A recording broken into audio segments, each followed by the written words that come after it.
اولنی سوال د ورور کړی دی وی ما دا خبره اوریدلې ده چې کم کس چې د زنا نه پیدای نو دی د امامتۍ حقدار نه دی منځ کې امامتي نشي ورکول نو د دې څه وجه ده په دې خبره وضاحت الجواب اول خدا خبره یادول پکار دی چې په شریعت کې په دې هیڅ دلیل نشتی چې د ولد الزنا امامتي دا صحیح نه ده بلکې په دې باندې د فقهاو د علماو اتفاق دی چې څوک په هغه چا پسې شاته مونځ وکړي چې هغه د زنا نه پیدایي نو مونځ یې صحیح دی په دې باندې اتفاق دی اختلاف صرف په څه کې دی په کراهیت کې لکه جمهور العلماء اکثر علما دا وی د ده د امامتي مکروهه ده معنی دې دا نه چې ته پسې شاته مونځ نه کړي مونځ پسې کېږي خو که دی نه وی مخکې شوی نو دا به ښه وه لکه احناف چې کوم علما دي هغوی وی د ولد الزنا امامتي مکروهه ده که چېرته د ده نه علاوه بل څوکي چې هغه حقداري د امامتۍ نو بیا د ده دا مکروهه ده ولې هغوی دا وجه ذکر کوي وي د ده پلار نه دی معلوم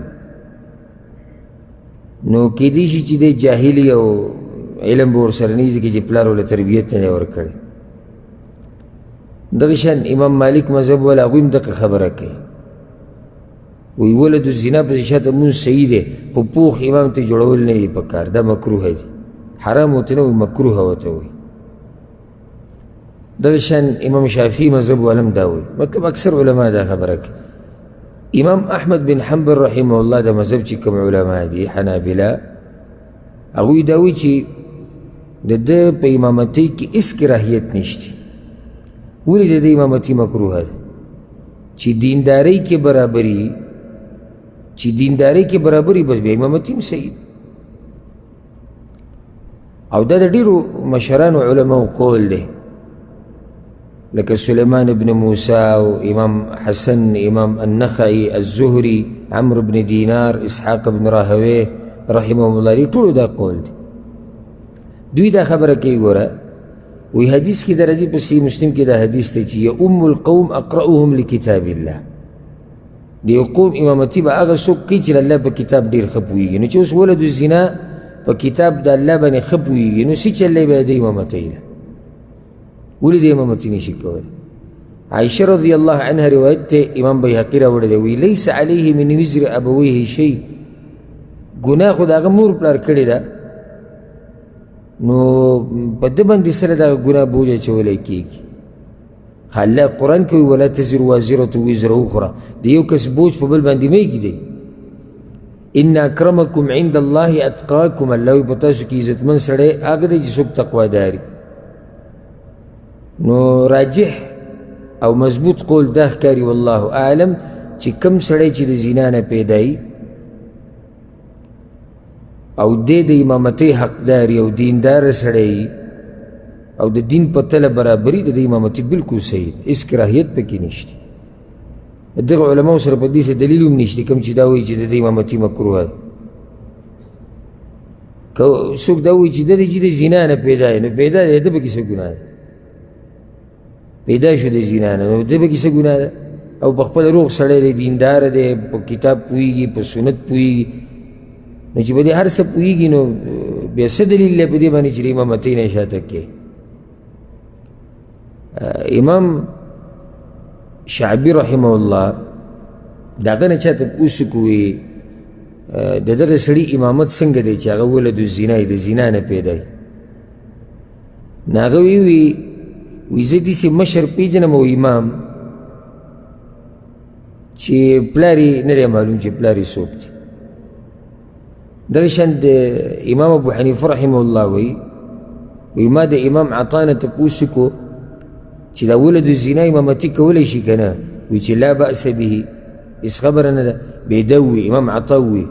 وی دغه خلک چې څوک د زنا نه پیدا دي په دوی کې داسې ډېر خلک دي چې زموږ نه زیاتې روجې نیسي زموږ نه زیات لمونځونه کوي او ځکه امام ابن عبدالبر رحمه الله وی داسې صحیح حدیث په دې کې نشته او نه صحیح روایت په دې کې چې مانځه ته به هغه څوک مخکې کېږي چې هغه د زنا نه نه پیدا یا د نسب خبره پکې راغلي حدیثونو کې ټوله دقه خبر راغلی دی چې امامتۍ ته به هغه سړی مخکې کېږي چې هغه په دین باندې پوه وي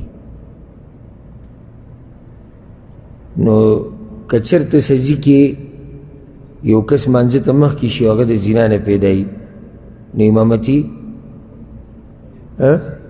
صحیح ده که مکروه ده صحیح ده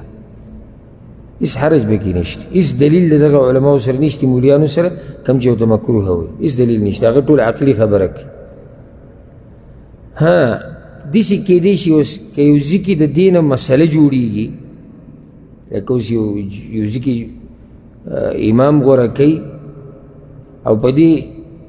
خبره باندې مسله جوړه شوه چې جي دی خو د زنا نه پیدا دی پلار یې نه دی معلوم د مسلې ختمولو دپاره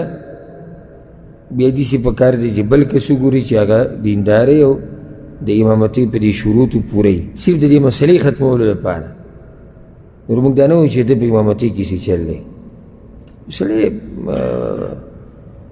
مور پلار یې زنا وکړه یو ښځې او سړي زنا وکړه د هغې نه ماشوم پیدا شو ماشوم غریب ته څه ګناه ده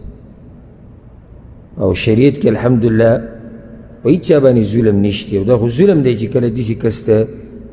د داسې عباداتو نه محرومې صرف په دې چې